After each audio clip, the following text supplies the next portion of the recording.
Bollivudning go'zal va betakror aktrisasi Karina Kapur hozirda og'ir ahvolda Covid kasalligi bilan kurashmoqda. Bu haqda Bollywood News xabar berdi. Uning ahvoli hozirda juda yomonligini ma'lum qilishdi.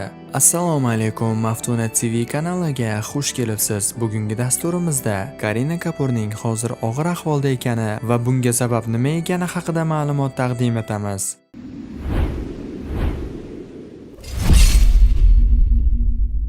Aktrisa Aliya Bxatt va Malayka Aurora Covid uchun salbiy sinovdan o'tgan. Karina Kapurning turar joyida yana bitta Covid yuqtirgan odam borligi aniqlandi. Karinada Covid aniqlanganidan so'ng uning binosini muhrlab qo'yishgan edi. Rasmiylarga Saif Alixon so'nggi bir haftadan beri Mumbayda emasligi va uning qachon qaytishi tafsilotlarini oshkor qilishdan bosh tortganini aytilgan. Biroz avval E-Times jurnali Karinaning otasi Ranvir Kapur bilan suhbatlashdi va faxriy aktyor bizga shunday dedi: Yakshanba kuni Karinaning yengil isitmasi va tana og'rig'i bor edi va shuning uchun u testdan o'tdi. Shifokorlar unga yaxshi qarashmoqda. U hozirda uy karantinida. Shuning uchun men unga bolalarni mening uyimga jo'natishni aytdim. Lekin u Taymur va Jih bilan qolishini aytdi.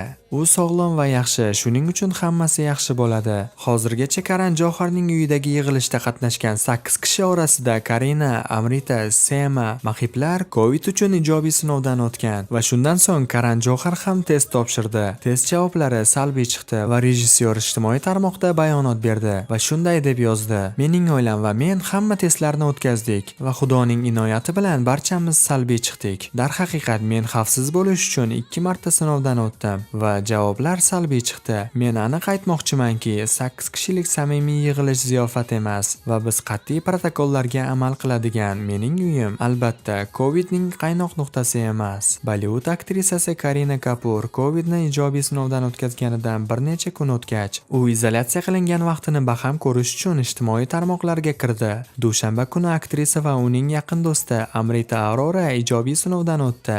Instagramdagi hikoya bo'limiga kirib, u Anil Kapurning qizi Reya Kapur va rafiqasi Sunita Kapur tomonidan yuborilgan shvetsariyalik noz-ne'mat videosini baham ko'rdi. Ularga minnatdorchilik bildirib, u shunday deb yozdi: Har doim mening ko'nglimni ko'taradi, senga rahmat deb yozadi. Ayni paytda Karina va Amritada ham ijobiy natija qayd etilgan. Ularning yaqin do'sti Mahib Kapur, uning qizi Shanaya Kapur, Semaxon va uning o'g'li ham virusni yuqtirgan. Rejissyor o'tgan hafta o'zining Xushi Kabi filmining 20 yilligini nishonlash uchun o'z uyiga ziyofat uyushtirgandi. Unda ko'plab yulduzlar, jumladan Sema va Mahib ham ishtirok etdi. Bashka Malayka, Aurora, Arjun Kapur, Karisma Kapur va modeler Manish Malhotra kabi aktyorlar ham tashrif buyurishdi. Chorshanba kuni rejissyor Karan Johar Instagram sahifasida shunday yozdi: Mening oilam va men uyda hamma testlarni o'tkazdik. Ommaviy axborot vositalarining ayrim vakillariga shuni aytmoqchimanki, 8 kishidan iborat intim uchrashuv ziyofat emas. Shundan so'ng xabar qilinishicha, Soha Elxonning rafiqasi Sema birinchi bo'lib Covidni ijobiy sinovdan o'tkazgan. U ziyofatdan so'ng o'zini yomon his qila boshlagan. Tez orada Covid ba'zi alomatlarini ko'rsata boshlagan. Uning hisobotlari 11 dekabr kuni ijobiy chiqdi.